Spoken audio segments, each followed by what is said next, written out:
Hi guys. जैसा कि आप सबको पता है कि मार्केट में बहुत ज़्यादा बातें चल रही है जियो एंड ब्लैक रॉक मर्जर को लेके। ठीक है। बहुत लोग बोल रहे हैं कि बहुत ज़्यादा रिटर्न्स आने वाला है, इनके एसआईपी में इन्वेस्ट करना चाहिए।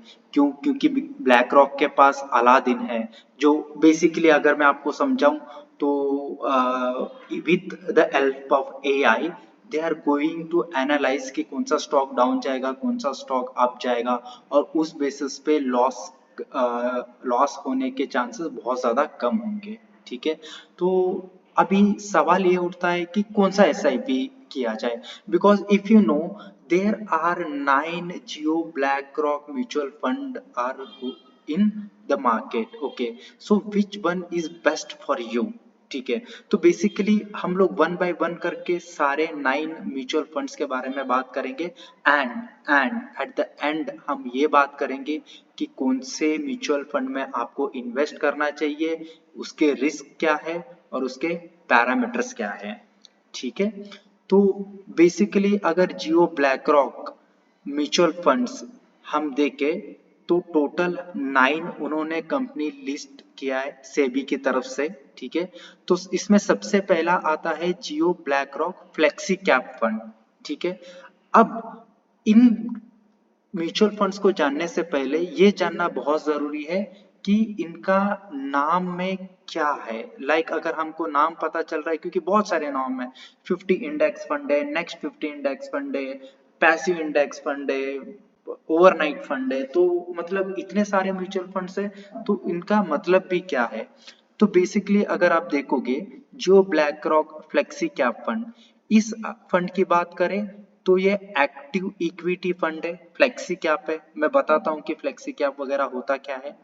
अगर इन्वेस्टमेंट स्ट्रेटेजी की बात किया जाए तो invest in large mid and small cap stocks. ठीक है। तो बड़ी कंपनियों में, स्मॉल कंपनियों में एंड इवन मिड कंपनीज में भी स्टॉक ये लोग इन्वेस्ट करते हैं। आप देख सकते हैं कि 65 टू 100% इक्विटी, अप टू 35% डेप्ट रहेगा मार्केट की तरफ से, और अप टू जो 10% रहेगा आरईआईटीज का रहेगा। की फीचर्स की अगर बात करें तो black rocks AI driven system active equity strategy combines big data, machine learning end fund manager expertise. ठीक है। ये बेसिकली आपको हर स्टॉक्स में मिल जाएगा। रिस्क की बात करें तो classified as very high risk due to equity focus and equity management. Ideal कब है? लॉन्ग टर्म के लिए। अगर कोई रिस्क है तो वो म्यूचुअल फंड आपको लॉन्ग टर्म होल्ड करना ही पड़ेगा। बट आप एक बात याद रख लेना, अगर आपको सच्ची में प्रॉफिटेबल होना है तो मिनिमम मेरे हिसाब से मोर देन 20 इयर्स आपको होल्ड करके रखना पड़ेगा। ठीक है। फिर आता है हमारा Jio BlackRock Nifty 50 index fund. अब इसमें क्या है, ये पैसिव इक्विटी इंडेक्स फंड है। ये क्या करता है, जो निफ्टी के टॉप 50 ब्लू चिप कंपनी से, जो मतलब बेसिकली टॉप 50 कंपनी से, उनमें इन्वेस्ट करता है। तो की फीचर्स की देखेंगे तो लो कॉस्ट है, डाइवर्सिफाइड एक्सपोजर है, स्टेबल इन इंडियन कंपनी से। रिस्क की बात करेंगे तो थोड़ा सा हाई है due to equity exposure, but less volatile than small and mid cap. ठीक है। जैसे कि आपने फ्लेक्सी कैप में देखा, वहां पे मिड और स्मॉल कैप में इन्वेस्ट किया जाता है तो वेरी वेरी हाई रिस्क बनता है, बट इसमें टॉप 50 कंपनीज में इन्वेस्ट होता है। ये किसके लिए है? Investor seeking core equity market exposure with low fees and broad diversification. ठीक है।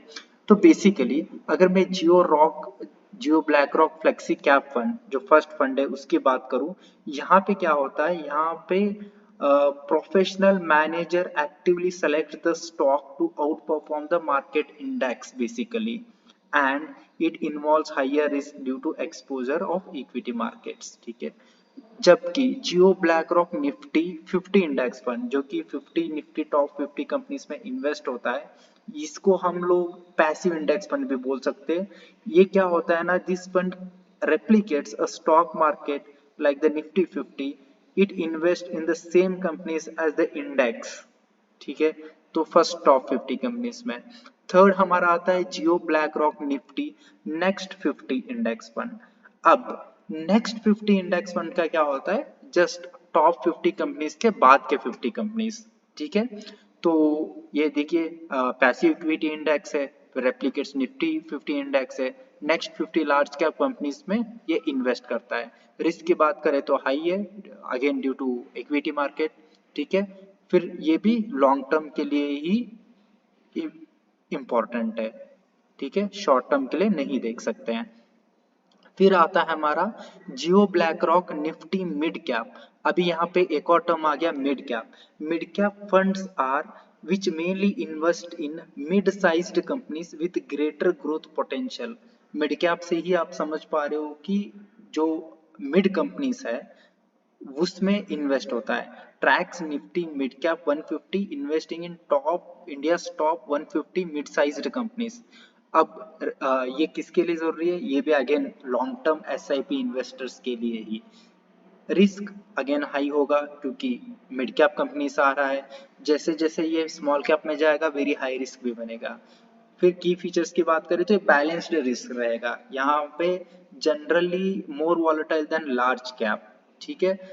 मतलब आपका जो इंटरेस्ट पे आउट रहेगा थोड़ा सा ज्यादा रहेगा और रिस्क कंपैरेटिवली थोड़ा सा कम रहेगा when compare to small cap.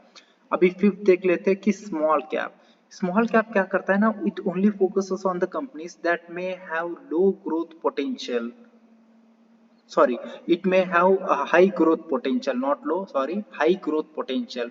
इसमें क्या होता है ना, ये स्मॉल कैप 250 फॉलो करता है, लाइक 250 स्मॉल कंपनी जो है जो हाई पोटेंशियल ग्रोथ रखते हैं उसमें।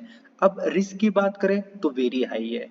क्यों? क्योंकि स्मॉल कैप कंपनी से बंद होने का रिस्क ज्यादा रहता है।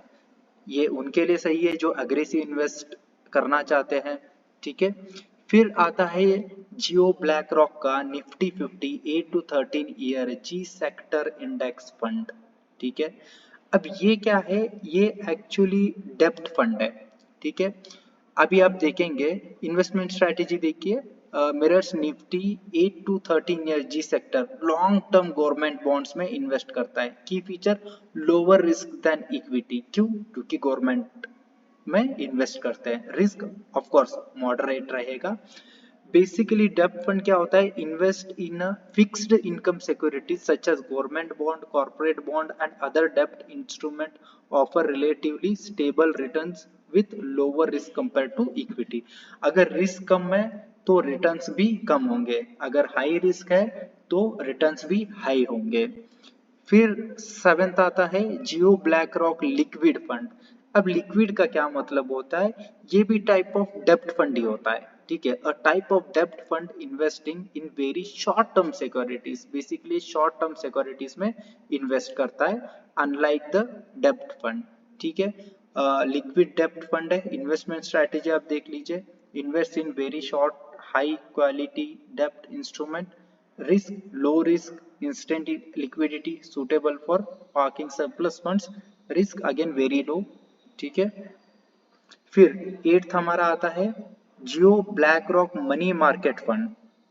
ये थोड़ा सा इंटरेस्टिंग है, ये भी एक्चुअली डेब्ट फंड है। मनी मार्केटिंग फंड का मतलब होता है it invest basically in short डेब्ट instruments like treasury bills, commercial papers, providing better returns than saving account. Treasury bills, T bills और कमर्शियल पेपर्स में वगैरह इन्वेस्ट रहता है। Again the risk is very low, short term investment के लिए बढ़िया stock है बट रिटर्न्स उतना ही कम रहेगा।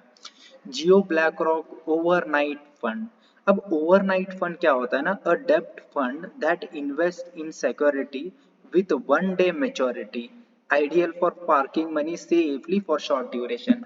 बेसिकली वन डे, ठीक है, investor needing virtually risk free instant access for one day investment, ठीक है।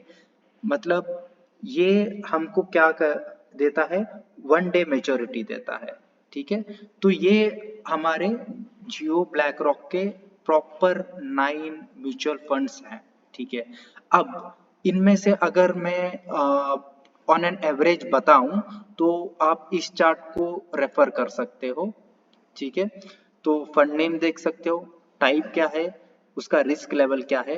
मैंने फिर से पहले ही बताया था, अगर रिस्क लेवल हाई है तो इंटरेस्ट भी आपको उतना ही ज्यादा मिलेगा, अगर रिस्क लेवल कम है तो कम रहेगा, ठीक है। और ये आइडियल इन्वेस्टर आप देख सकते हो, आपके हिसाब से आप कौन सा स्टॉक्स में इन्वेस्ट करना चाहते हो, ठीक है। Thank you.